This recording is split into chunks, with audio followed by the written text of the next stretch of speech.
চলুন আজ আপনাদের সাথে একটা খুব হেলদি, টেস্টি আর খুব তাড়াতাড়ি তৈরি হয়ে যাওয়া লাড্ডুর রেসিপি শেয়ার করি। বাই দ্য ওয়ে, আমি আপনাদের Trisha and welcome to my channel Trisha's tasty ট্রিটে। আর আজকে আমি বানাচ্ছি ড্রাই ফ্রুট লাড্ডু। এই লাড্ডুটা কিন্তু প্রত্যেকে নির্দ্বিধায় প্রত্যেক দিন একটা করে খেতেই পারেন, কোনো অসুবিধা হবে না। তাহলে চলুন শুরু করা যাক।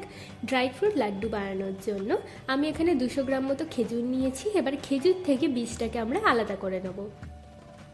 এইভাবে আমি প্রত্যেকটা খেজুরের বীজকে আলাদা করে নিচ্ছি। এবার একটা মিক্সির মধ্যে আমি খেজুরগুলোকে দিয়ে একটা পেস্ট বানিয়ে দেবো। মিহি পেস্ট বানানোর কোনো দরকার নেই। এবার প্যানের মধ্যে 4 চামচ মতো ঘি দিয়ে দিচ্ছি। আর ঘিটাকে প্রথমে আমরা খুব ভালো করে একটু গরম করে নেব। এবার এর মধ্যে 1/4 কাপ মতো বাদাম দিয়ে দেবো। আর বাদামটাকে আমরা একটু ভালো করে ভেজে নিচ্ছি। এবার এতে 1/4 কাপ আমন্ড দিয়ে দেবো। আচ্ছা, আমন্ডগুলো আমি একটু কুচি করে নিয়েছি।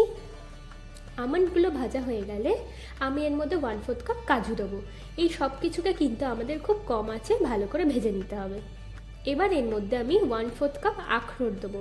আমি এত কিছু ব্যবহার করছি বলে আপনাদেরও যে করতে হবে এমন কোনো ব্যাপার নেই। আপনারা আপনাদের পছন্দ মতো যে কোনো ড্রাই ফ্রুট দিতে পারেন। এবার এর মধ্যে আমি 1 কাপ মতো মাখানা দিচ্ছি। মাখানা কিন্তু আমাদের হেলথের জন্য খুবই ভালো। এবার এর মধ্যে 4 চামচ মতো পেস্তা দিয়ে ভালো করে আমরা মিশিয়ে নেব। এবার এতে 4 চামচ ফ্লেক্স সিড দিচ্ছি, 2 চামচ সানফ্লাওয়ার আর 2 চামচ পাম্পকিন সিড দেবো।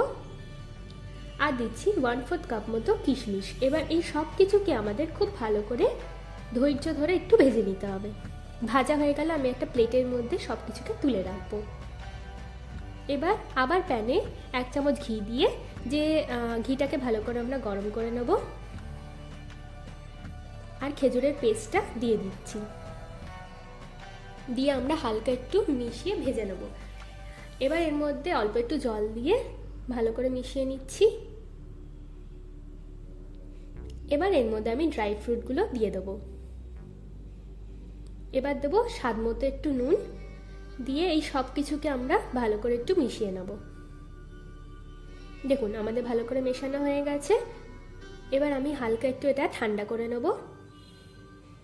দেখুন আমাদের এটা একটু ঠান্ডা হয়ে গেছে। এবার হাতে একটু ঘি মাখিয়ে নিচ্ছি। নিয়ে এবার আমরা অল্প অল্প করে নিয়ে লাড্ডু বানিয়ে নেব। দেখুন আমাদের লাড্ডু একদম রেডি। এইভাবে আমি প্রত্যেকটা লাড্ডু বানিয়ে নিচ্ছি। এবার আমরা এটাকে প্রত্যেক দিন একটা করে খেতেই পারেন, কোনো অসুবিধা হবে না। আমার ভিডিওটি যদি আপনাদের ভালো লেগে থাকে তাহলে প্লিজ একটি লাইক করবেন, প্রচুর প্রচুর শেয়ার করবেন। আর এরকম আরও ভিডিও পেতে আমার চ্যানেলটিকে সাবস্ক্রাইব করবেন। নমস্কার।